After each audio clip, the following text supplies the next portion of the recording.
Today, I have the honor of hosting Donjuan Williams, a distinguished figure with a multifaceted career spanning public service, military leadership, and entrepreneurial success. Now, as a former 4-term city council member and 3-term mayor of Glenarden, Dr. Williams has been a stalwart advocate for community empowerment and economic development. That's a mouthful.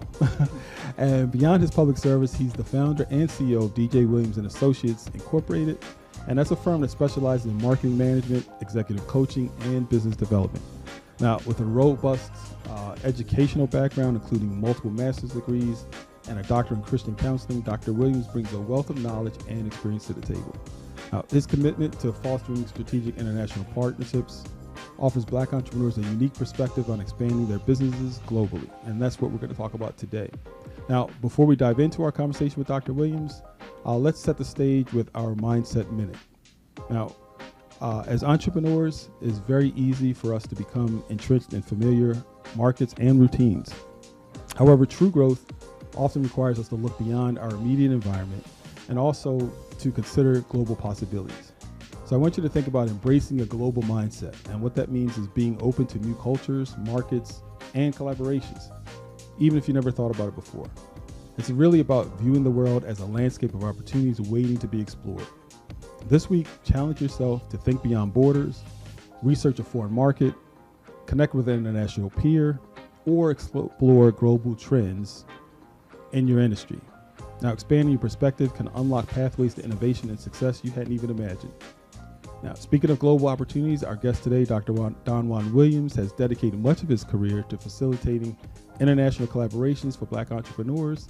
And let's delve right into his journey and insights. Don, man, I'm glad to have you here. Welcome to the Mind Your Business Show. Thank you, Max. I appreciate you having me on your show. Good. I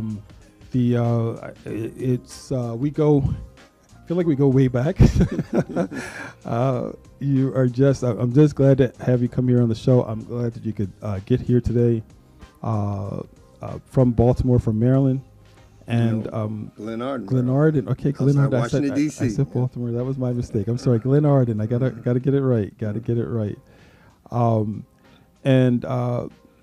What I want you to do, kind of start off today, kind of talk about you have an interesting career. Your career encompasses public service, military, leadership, and also entrepreneurship. And so I want you to talk about what inspired you to focus on creating international business opportunities for Black entrepreneurs. Well, when I got elected mayor in 1995, I was 33 years old. I was a young man. And I wanted to be with the big ballers and shot callers. So the first conference I went to was a National Conference of Black Mayors. It was housed right here in Atlanta, headquarters. And I worked my way to get on the board of directors of the National Conference of Black Mayors. And then once I was on the board of directors, had opportunity to travel the world, seeing the world through strategic tours of places like Nigeria. I went to Nigeria, took some mayors, about 9 mayors, to see whether or not at the time the President Abacha was violating people's human rights.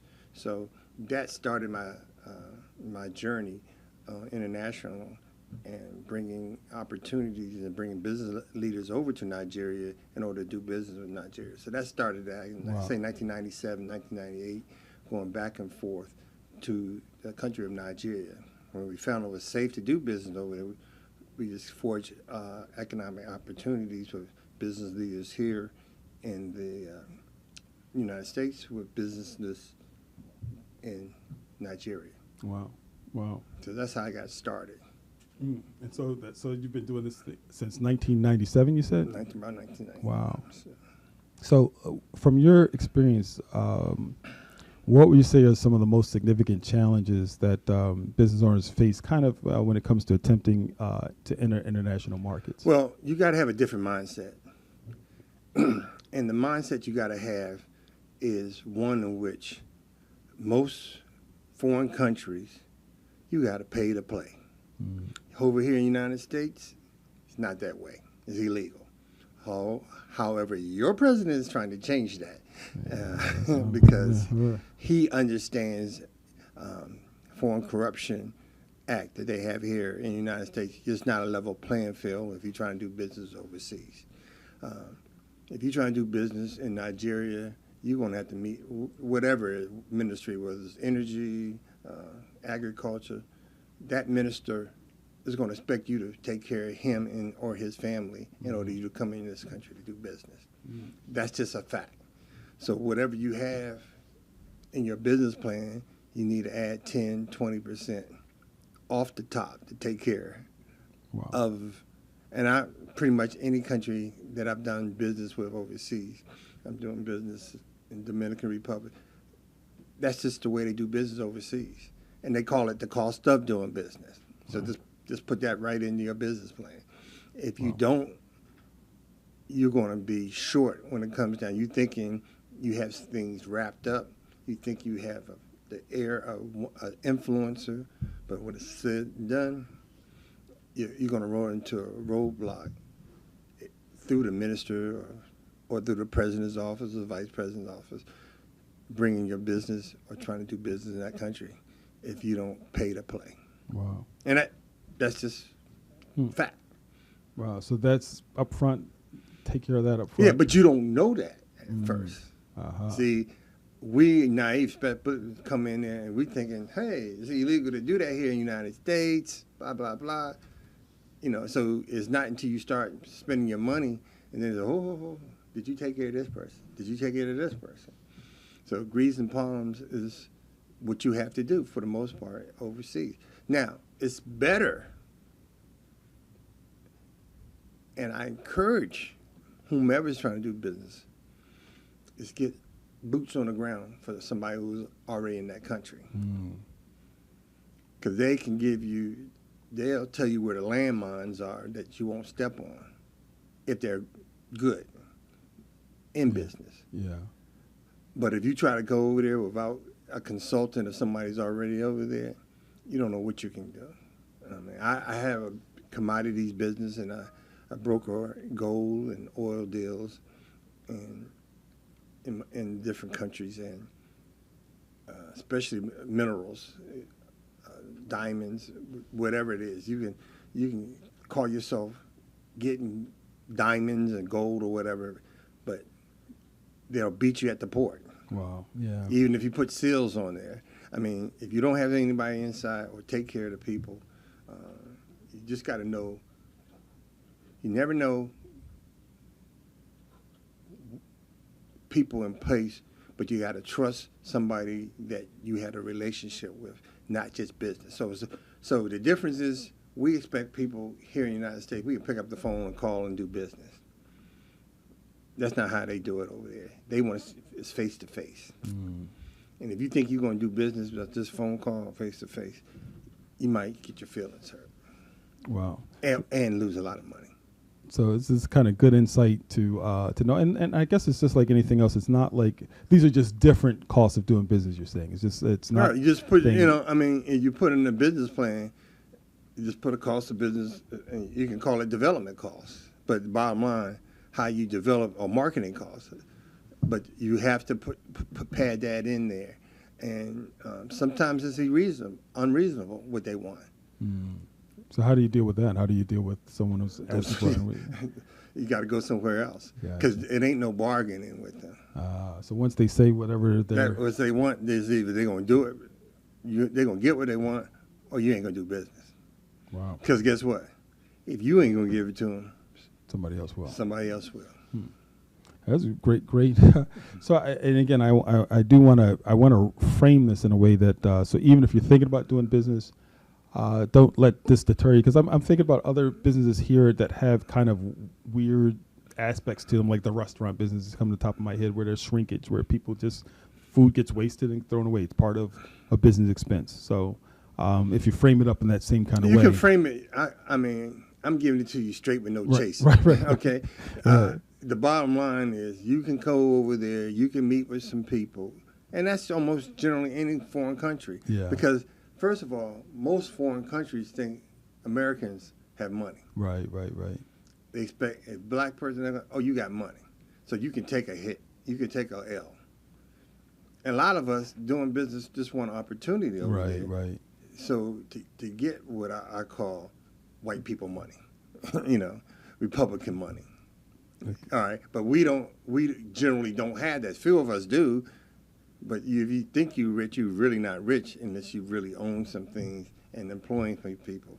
So, but bottom line is, there's wealthy, and then there's well off.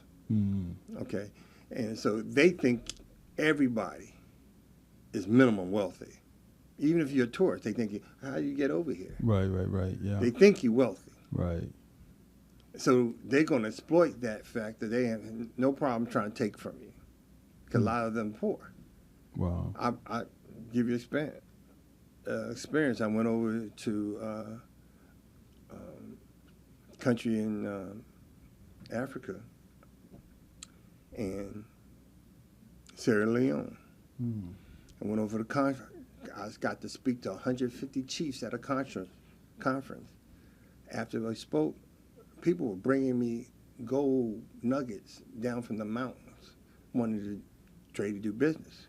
But while I was there the whole trip, I was watching people bring nuggets, or they thought were rocks, just rocks, down to the Lebanese. So most of the people there who run in Sierra Leone now is the Lebanese and the Chinese.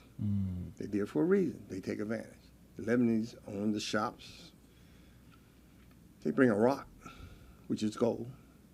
They don't know it's really gold. They just know people want these rocks.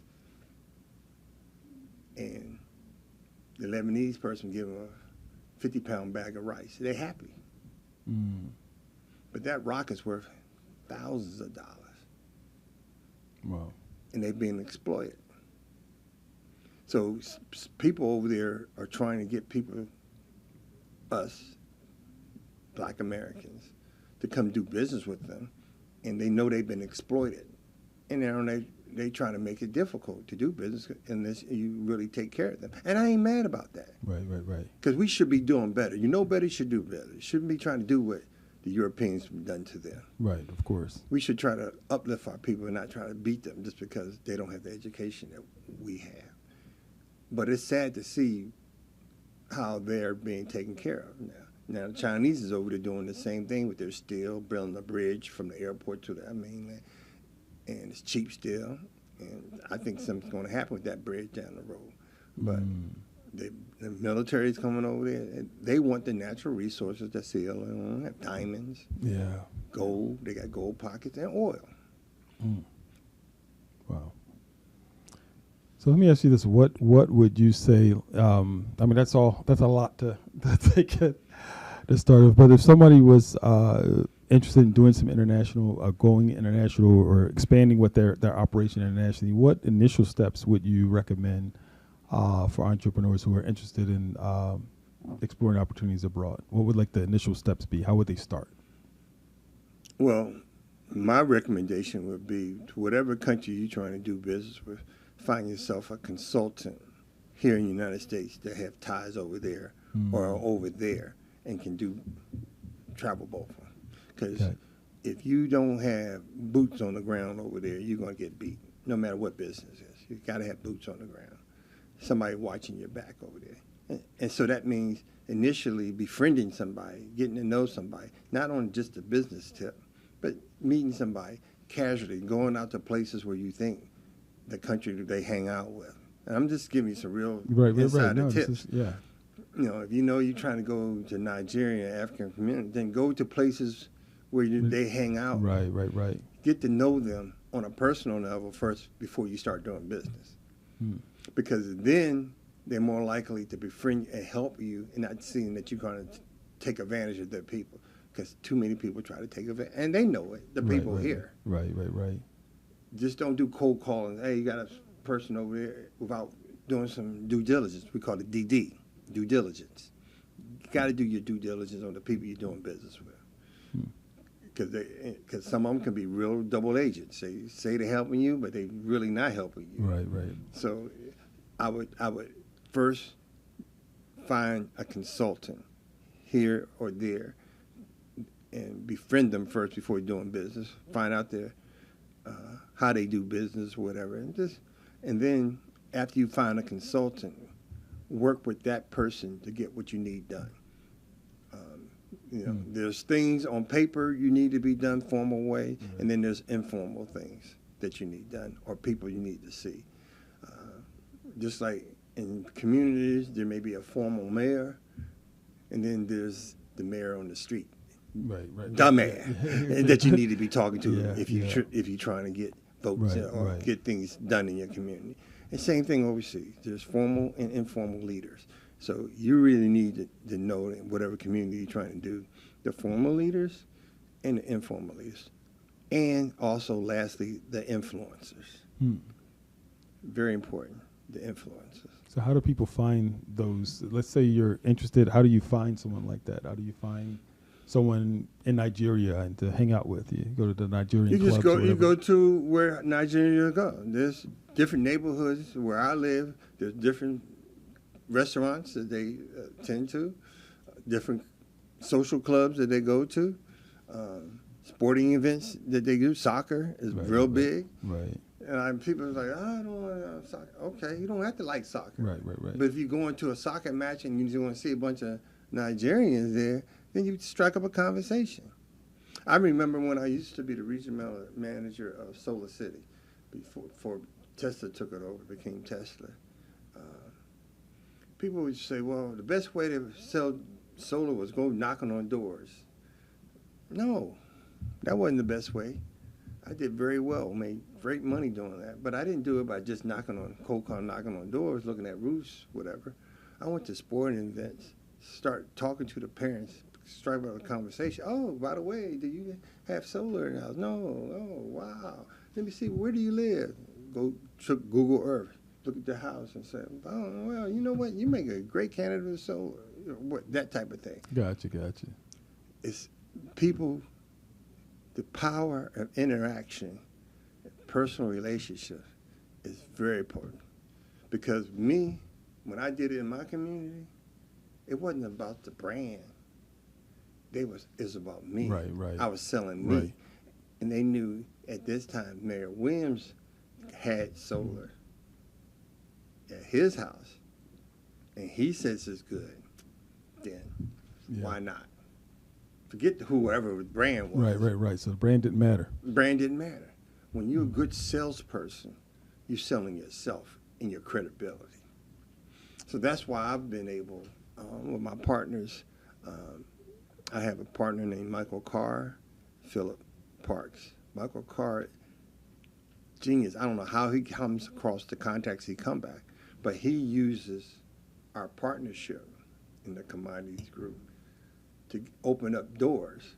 Because if Michael Carr talked to somebody, they don't know Michael Carr. He don't have a background. He can't be internet. He's not on the internet. However, he says, I'm working with Mayor Williams. They do their DD on me. They can see me all over the internet. Okay, all right, you hang with somebody credible. And then I get on the phone with, that's my confirm it. Now doors are even more open up to do business with somebody. So again, remember I talked the word influencer. Influencer comes in different ways. It could be a social media influencer. There's people out here who in social media that you pay to promote your products. That's another way to do it over there for your development of your brand and your product. But initially starting business, personal relationships, meeting people, it's no better, in my opinion. All right, great advice, and I think that's even somewhat even apropos to here, even in the States, as you were mentioning. So kind of, you kind of talked about this a little bit.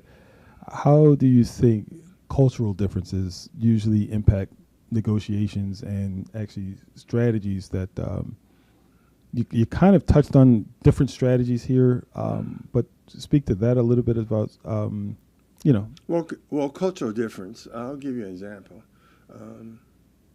If you go in an area and try to do business and you cross your leg and show your feet, the shoe to them, that's an insult.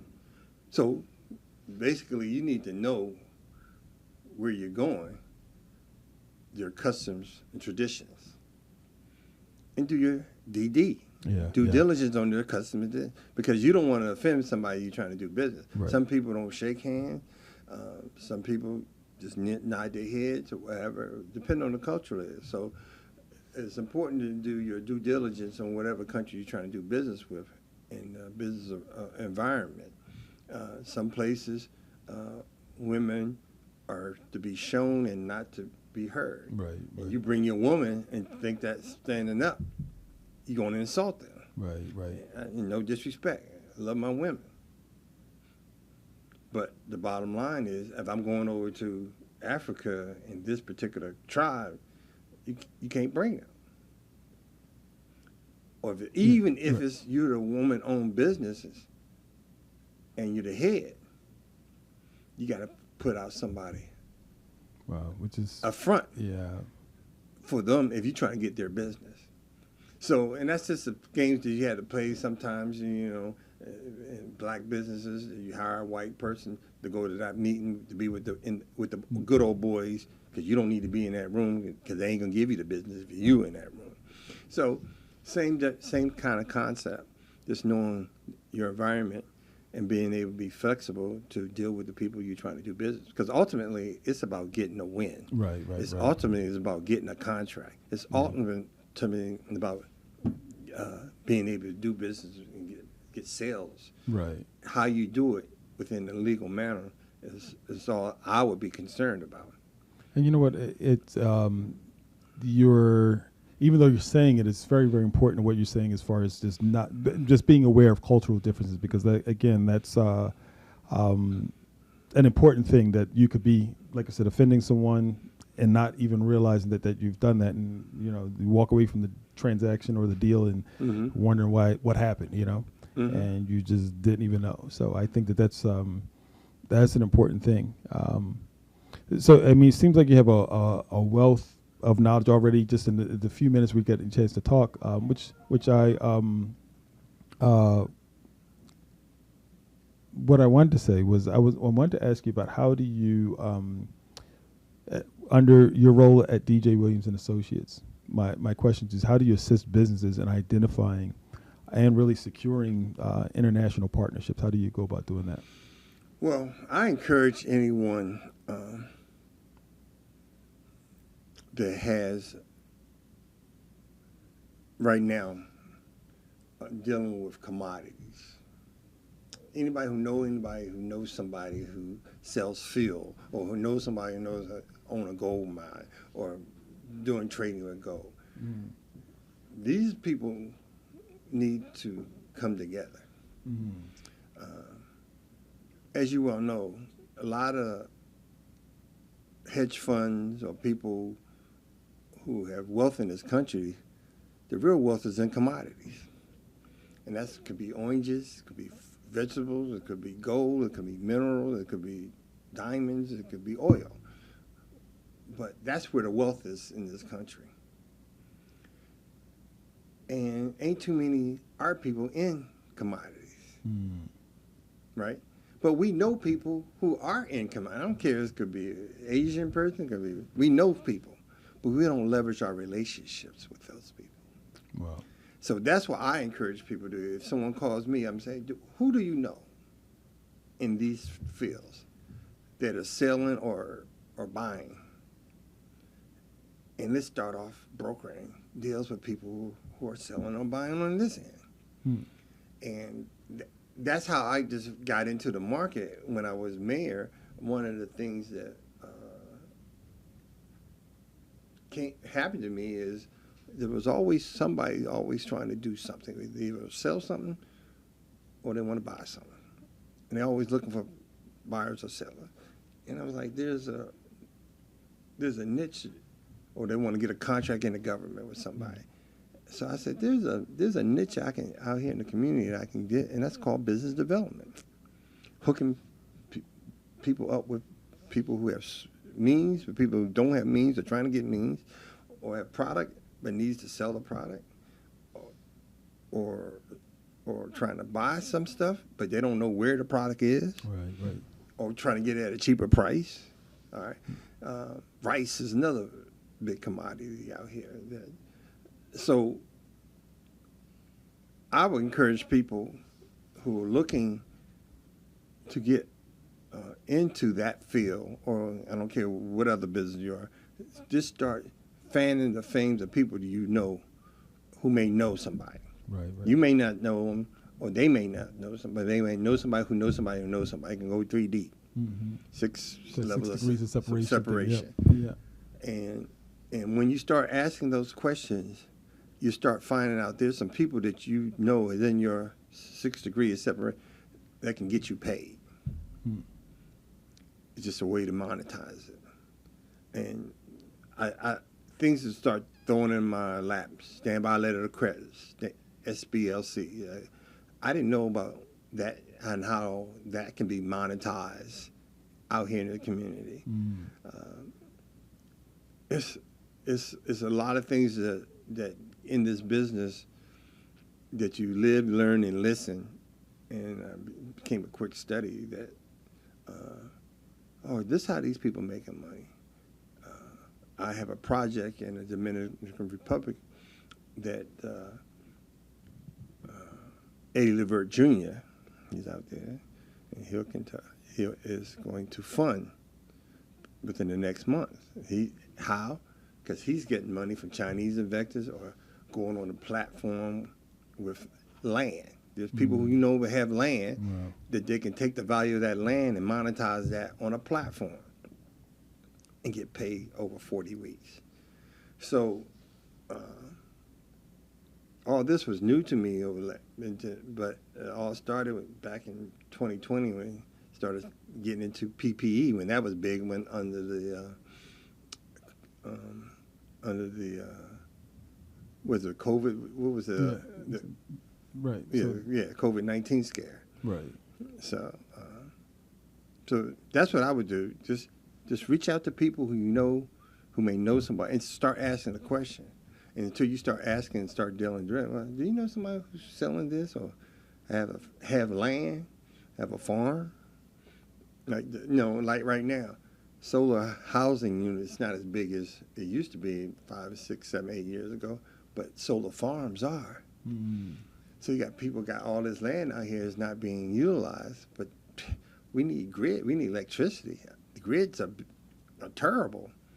So developing solar farms, everybody wants that. Somebody got open land, ain't using it. Right. Or using it and is not producing much revenue from that. Hey, that's another source of entrepreneurship that they could do. And so a lot of this is really just, it's kind of like the way I started the show is really expanding your mindset and thinking in some different ways. Thinking out the box. And I think what happens a lot of times is people do what they see other people do. And sometimes it's hard to think out of the box because you're just looking at what somebody else did in the way of a business. And I think there's so many different ways to accomplish business. There's so many different ways that you can leverage, like you said, your relationships, even the relationships you don't have, but your knowledge, your information, the commodities you have. And so I think when it comes to business, it's finding what you do have, an inventory of that, and finding ways to connect it with people who can help you further it. So I do want to ask you about, in your mind, the significance of networking and building relationships. And you're kind of talking about that, but even in the foreign markets, you actually kind of really touched on that also, about the importance of kind of, I guess, those influences that you can meet and that you can connect with or get connected to. So I will ask you something different then, and that's more about, in your opinion, how do you think that technology and also digital platforms facilitate international business collaborations? Awesome. I mean, we have a foreign entity, i.e. TikTok, that the younger folk in that platform is used more than any other platform out here. And the threat that the Congress used, that it may be watching us, listening to us, being a threat to our national security, that the Congress felt necessary to ban it. It was really extreme. Now, it's still the law. There's a 90-day pause on it. What's going to happen after that 90-day pause that your president put down there? We don't know. But TikTok, Snapchat, what's the other? Telegram, all these different platforms that people using to communicate, sell, and buy products. Facebook, Instagram, X is very important today, because a lot of people don't watch TV, regular TV anymore. Right. The ads you have, they doing streaming. Mm-hmm. Cable is on its way out the door. I venture to say in 10 years that there won't be a cable anymore. It's going to be 100% streaming. Yeah. I venture to say that. So, we got to move to the times. And if you're trying to sell or market your strategies or market your products, you got to look at where the people, your target audience are, and how they getting their information. And then direct it this. Micro-targeting is very important today. It's cost efficient. Mm. So another way, what you're saying is there's also another way of reaching those influencers or people that so maybe you don't have direct contact, but you might even have someone in your social network that you can kind of reach out to and kind of establish and build a relationship that way. I mean, I'm a part of Kappa Alpha Psi of Divine Nine, and we have functions all the time. Well, there's one lady who's an AKA, and her influences, when she talks about a party or event, she got a network of 10 to 15,000 in the Washington, D.C. area. Mm-hmm. So you hire her to promote your event, you're going to get some sales because she put it out there. Mm. Same principality with influence on TikTok or Facebook or YouTube. Now, YouTube is a big thing with influence. You get paid for clicks and this, that, and that. And I remember I was watching on YouTube a young black man who goes around to black-owned restaurants to test the food. Mm. And if he gives it a thumbs up, that establishment is bombarded by people. So he goes around the country in his van, him and his wife, and they just go around. I forget his name, but he goes around, just visit restaurants and test the food, and bam. And he's getting all these clicks on YouTube, and that's how he's making his living. Mm. Wow. What a life, isn't it? Yeah. Well, I feel like we are in interesting times in so many different ways. But, yeah, there's so many different ways to generate a revenue, generate an income.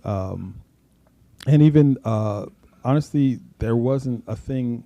I know when I was growing up, and I'm sure when you were growing up, influencer was not a thing that didn't exist. No, it didn't. And it is a thing. It does. There's a lot of people who are really benefiting from their influence and their connection to people and people's connection to them more so. Mm-hmm. Again, we are in times, and so a lot of what you're saying is how people can leverage their influence we all have a sphere of influence that we have, and how, or whether or not you're marketing or talking or targeting or even maximizing that influence is something that that all of us and most of us should be doing also. Mm-hmm. And you know what, I'm curious to you've been in the global market since 1997, so you've been doing this. Are there any global economic trends that are impacting opportunities right now that you would say for business, if you were looking out really in the next 5 to 10 years, are you seeing in the forecast any economic trends that are impacting opportunities? Well, housing is needed all over the world. And I just went out to Las Vegas and met a man who has a business called Gigacrete. And he's looking for investors. No, I'm not getting paid. So anybody has this, I'm not getting paid for this. But I believe in his product. Mm. And his product is, he does custom housing now. He's moving to townhouses and apartments, but they're all steel and styrofoam. Say it again. It made out of steel and styrofoam. Steel and styrofoam. Gigacrete. You can look at it. Can you just pick it up and move it? Also, you can just pick it up. No. It's strong houses, and it's hurricane proof, hurricane resistant up to F5, and earthquake. Wow. And basically it's a steel studs, like aluminum studs, right. But they steel studs. Okay. And they prefabricated styrofoams that are cut walls that just slide right into the stud, and then they put a membrane like drywall tape on the inside. Then they put a coat that's called plasticrete on the inside and stucco on the outside. Energy efficient to the. And you know what you think about a cooler, like a freezer cooler. Right. That's it's brilliant. And it's so energy efficient. It was a 5,000 square foot house in Las Vegas. The energy bill was $3,200 a month for electricity. His was right next to it, $300. 7,000 square foot, $300. $3,200 electricity, his bill. So when I went to go visit it, because my agent buying a house in New Orleans, he's building in the New Orleans area. He wants to build a community, and he wants to build all houses like that. Wow. So he's looking to expand his factory. He had one factory in Las Vegas to the East Coast. He's looking at doing in the islands because he's a Trumpster, and they're expecting that FEMA, because of the wildfires in California, if your house burned down, FEMA rules that you got to have no wood structures. You got to replace it with his type or concrete. So steel, styrofoam, aluminum, but it can't be replaced in the wood structures. Because right now, I saw the videos, I saw the pictures of his custom homes in California. His homes is the only one standing, and all the homes are burnt out in these current wildfires. Wow. That's he started building custom homes in California. So now he's spreading them across the United States. And the company is called Gigacrete. And that is an opportunity, getting in with him. And it takes 4 people to build a 1,200 square foot house, 1,200 foot house with 4 people in 19 hours, except for the bathroom and the kitchen. So to construct the infrastructure, 19 hours. 19 hours, 4 people. 4 people. You know, as you're saying that, I'm thinking about the fact that for styrofoam, like we talked about, as far as that being really good to insulate in and out, but also I'm thinking about the properties that would have for these earthquakes, just absorbing vibrations of sorts. So it probably is a good combination. And he's replacing the styrofoam with his own. He's getting ready to do that. He told me April, May, I'll have his product. It's a mix of styrofoam, whatever. It's going to just replace the styrofoam. He can make it himself, save money. So his price, I want you to remember this, his price to build a house, $65 to $70 a square foot. No. So a 1,200 square foot house is like $84,000, roughly. Okay. You got plans. We're ending the show right now. I'm going over. I'm just saying, housing everywhere is a shortage of housing, and his is. But see, he's a disruptor. So that's why I'm giving him information, because people know about this. It's going to revolutionize the building industry, and they don't want him out here. Right. Wow. The wood industry, don't want the gypsum board people don't want him out here. They're going to kill their business. Wow. And he has a little thing called ballisticrete that can make your house bulletproof up to a 50 cal. You put it on the inside or outside. It's just about an inch thick. And you can shoot at a house and make your house bulletproof. Wow. So you hear all these people, bullets going through walls and killing people. Right. So you asked me for opportunity with some cutting edge. To me, that's the best thing I've seen. And I saw it last month when I went to Las Vegas. Okay. That is something I wasn't expecting that. So let me ask you this. Again, I love sitting here talking with you. This has been a great conversation. But I do want you to talk about maintaining cultural identity while appealing to a global audience, if you can. How do entrepreneurs maintain their business cultural identity? Well, it all depends on where you are and what culture you're dealing with. Again, the issue is to get a win. Mm-hmm. So you may have to not do certain things or not wear certain things around places if you're trying to affect or effect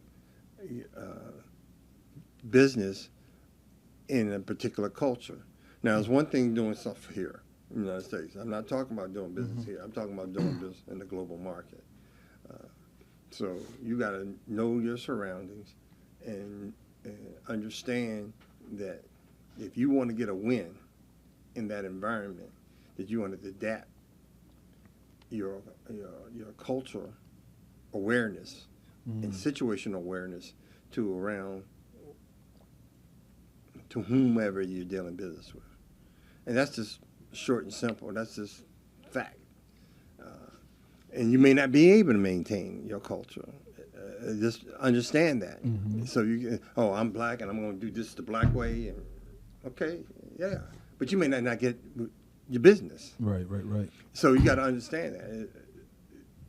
Ultimately, your culture is your culture. But in business, culture just don't pay the bills. You need a win. Right. And you need to be able to do what it takes in order to either, one, show that your product is so superior and other products inferior to your product, or your pricing is just as good or cheaper to sell your business. New market, especially if you don't have a name for yourself. Because the issue is, most people are going to go with a known entity unless you got an insider to an unknown entity. So why would I want to change if I don't have a new product? If I got somebody doing it there, I got a relationship with them. Why, what's going to make me to change to go with you? So you got to stand out and convince whomever why your business, why your product is superior. Wow. So my final question, as we start wrapping up this interview, is kind of, was there any particular personal experience or anything that kind of started you on this path? And if so, what was that? Like, how did you get interested in doing this, or going kind of like international, or just? Well, like I said earlier, I got on the board of directors of the National Conference of Black Mayors, and then once I did that, took one trip, then I wound up getting on the board of the World Conference of Black Mayors. World Conference of Mayors, not Black Mayors, and mayors of all the worlds, Paris, London. I got on the board of that board of directors under Johnny Ford. He was the leader at the time. And we'll start traveling around the different cities, having conferences twice a year, and meeting business leaders in different countries. And saw that there was a need for people to go do business over in their country. And so I would come back and recruit businesses to go over there. And they would get special, cut through some of the red tape because of a relationship that we brought through them. So I would say that's how I got started. Well, interesting stuff. And what we do is we put out feelers for things. So I have a listener question for a segment. And so they have today's question is from about international expansion. So their question is, as a black entrepreneur with a small business, what are some effective strategies to establish credibility with potential international partners? So how do you go about establishing credibility? Well, in my opinion, it's getting back to what I said before. You either have somebody who's credible, a known factor over there or over here, but somebody who's credible, who is easily researched. They can say this person is honorable, has integrity, and either on here in the United States or there where you're trying to go, wherever the country is. Linking up with somebody through a consultant or whatever that is credible, because that's going to open your doors. You try to do things on your own thing because you got the best product, you're going to get your feelings hurt, because there's always a process. You may not know the process. It may be a formal process, and 9 times out of 10, there's an informal process that you don't know, that somebody got to guide you through that in order to make your business successful. Wow.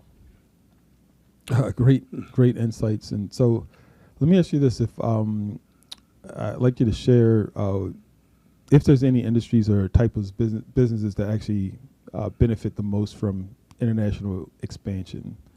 So again, if someone's interested in collaborating with you or actually referring clients to you, who would your ideal partners be? You have business, agriculture, commodities, building trades. You have money, moving of money, the types of money. You have, I call that financial. Import, export of different products, handmade products, or it's big. So those are some of the things I would off the top of my head. Okay. So let me ask you this: if someone listening to the show, I'm sure there could be several who are interested in collaborating with you, actually, or referring clients to you, who would be your ideal partners, and how could they best connect with you? How would they get in contact with you? They can contact me at DJ Williams and Associates at Gmail, or Mayor Williams at AOL. I use that because that gets me a lot of doors. Mayor Williams at AOL, or 240-413-1566. Okay, brave. You give them direct access. You guys seeing that? Direct access to the man with all of this information. I really, like I said, appreciate, like I said, man, it's been, I always enjoy bringing on entrepreneurs who just expand even my understanding of things. And that's one of the things I like about doing the show, is to just be able to grow from everybody who does come. Now, but as we conclude today's episode, want to actually get people to focus on reflecting on the power of a global vision. And I think that's what that Donjuan Williams or Dr. Williams is talking about. So expanding your business internationally isn't really just about growth. It's about embracing new perspectives, cultures, and opportunities by stepping beyond familiar borders. So by stepping beyond familiar borders, your business actually has potential to contribute to a more interconnected and inclusive global economy. So this week, what I want you to do is consider how your unique products or services can meet needs in markets you've yet to explore. So remember, the world is vast, and so are the possibilities for your business. So to all the entrepreneurs listening, remember that your journey to international expansion begins with a single step.